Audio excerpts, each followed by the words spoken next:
ये question civil services examination 2025 के CSAT में आया है।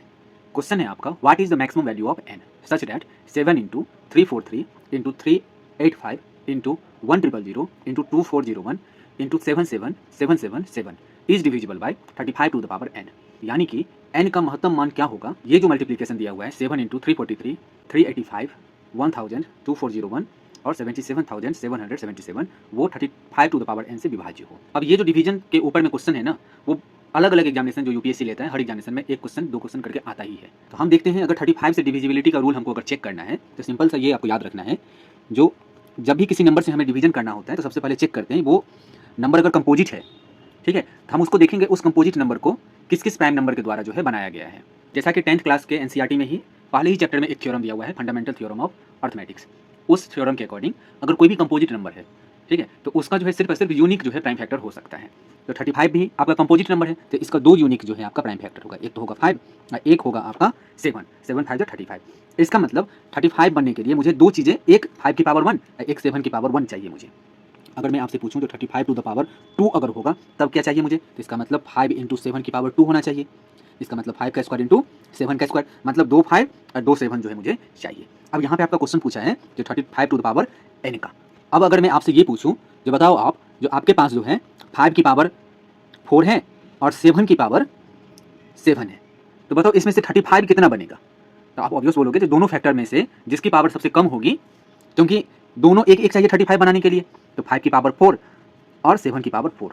अगर मैं यहाँ पे 7 की पावर 7 अगर ले लूँ तो यहाँ पे 35 का जो है मिसिंग हो जाएगा। ठीक है, तो जब भी आपको ये any composite number two the power n के रूप में कोई क्वेश्चन पूछ दे, जैसे कि यहाँ पे 35 टू द पावर n है, कभी पूछ देगा 21 टू द पावर n का चेक करने के लिए कितनी पावर n की हो सकती है जो एक्सप्रेशन को आपको डिवाइड करे, तो 21 अगर रहता तो ये बनता 7 और 3।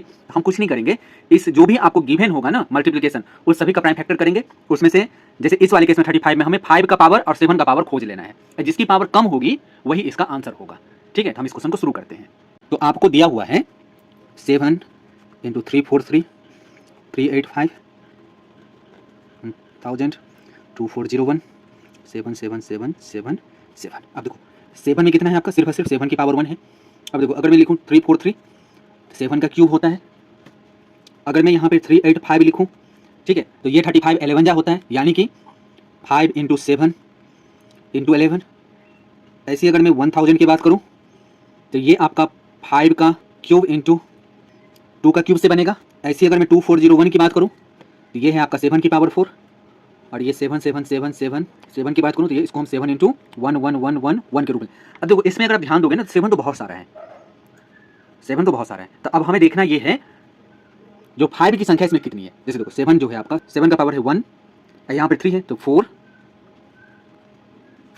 फिर यहाँ पे भी 1 है, फिर यहाँ पे भी 7 की पावर 4 है, यहाँ पे भी 7 है, यानी कि 7 की पावर 10 हो गया। अब 5 की पावर कितनी है, तो देखो 5 एक यहाँ पे है और एक 5 आपका यहाँ पे है, दैट इज 5 की पावर 4। अब 35 चाहिए तो एक 35 के लिए मुझे एक 5 और एक 7 चाहिए।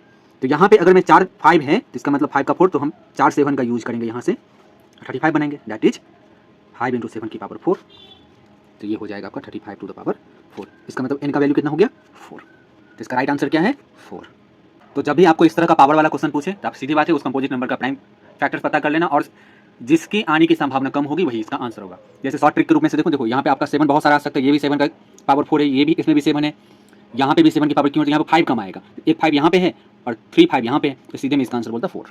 अगर ये वीडियो आपको पसंद आई है तो इस वीडियो को लाइक करें, चैनल को सब्सक्राइब करें और दूसरे स्टूडेंट के साथ में इसे शेयर जरूर करें। तो थैंक यू।